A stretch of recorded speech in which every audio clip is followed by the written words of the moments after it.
him is trying to make it easier, not as difficult, on the perimeter all the time, find his spots on the elbows and on the block, and, use his size and length. And he's a willing passer. We knew Toronto was extra aggressive on mismatches in the post, so we baited some of those early, and he's doing a great job. He's done it all camp. And, the easy ones, the easy kickouts, but he finds guys cross court, has the size to, do some things that a guy like LeBron or Luka Doncic that can see over the crowd, and he's been great with that.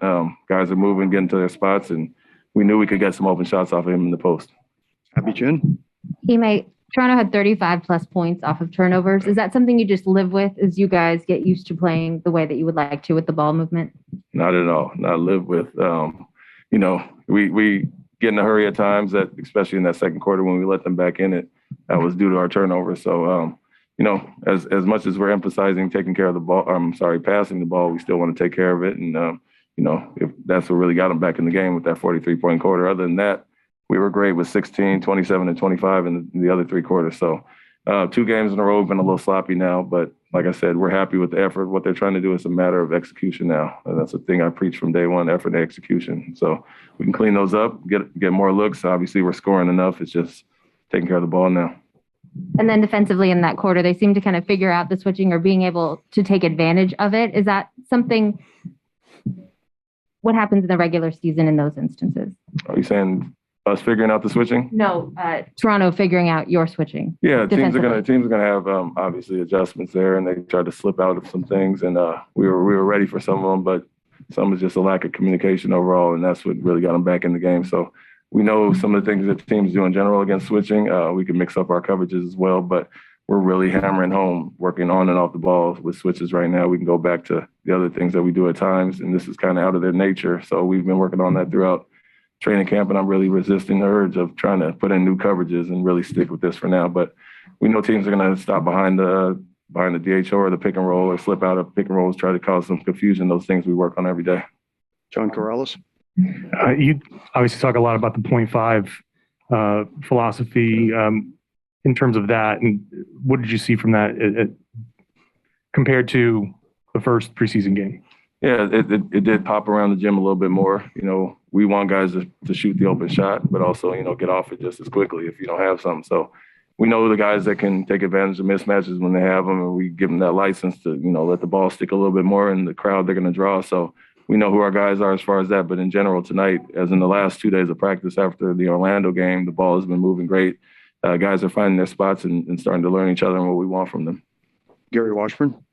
Ime, what do you want to see like in the next 9 days before the opener? And are you seeing progress? And what can you take away from a game like that?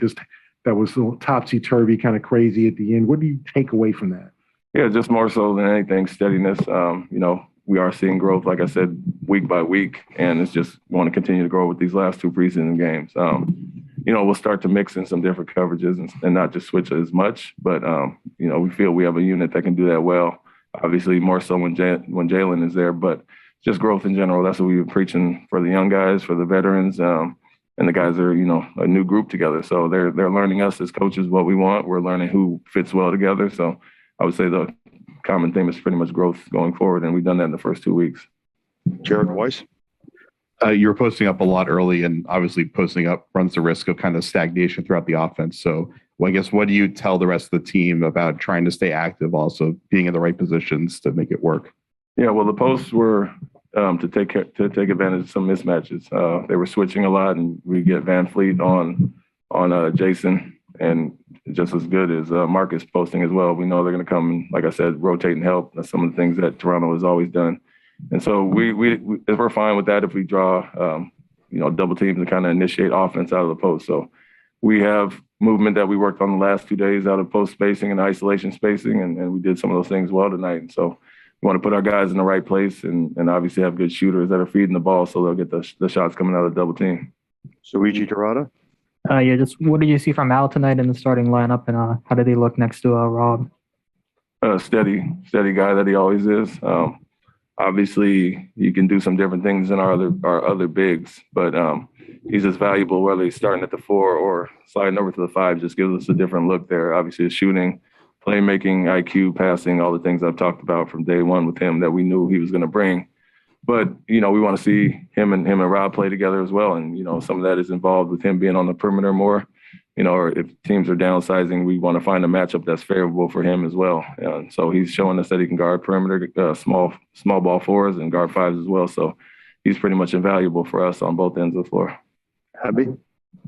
Ime, no one wants overtime in the preseason, but how valuable can those late game situations be for you, particularly in your first time? Yeah, they're great for everybody involved. You know, even the young guys that are on the floor, the veterans on the bench are coaching those guys as well. So we're all talking through situations. Obviously, it sharpens up the staff as well to get those situations in early in the season.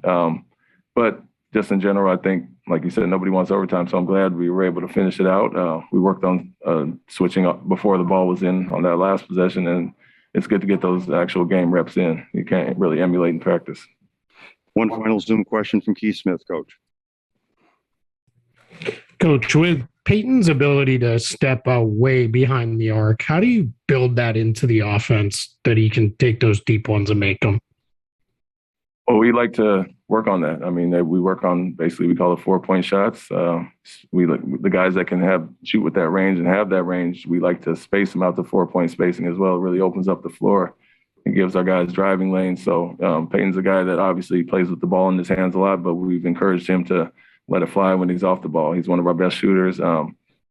Jason, Jalen, Marcus, those guys, and Dennis, they're going to have the ball in their hands a lot. And if he can learn to play off the ball as well as he does on the ball, I think he'll be another weapon for us because the range is there, the trigger, he's such a threat out there. And then on the defensive end, if he can continue to grow and be scrappy the way he is, I think it's not having a liability out there. So he's another guy that, you know, we want Romeo, we want Aaron and all our young guys to really improve on their shooting, and he already has that in his arsenal.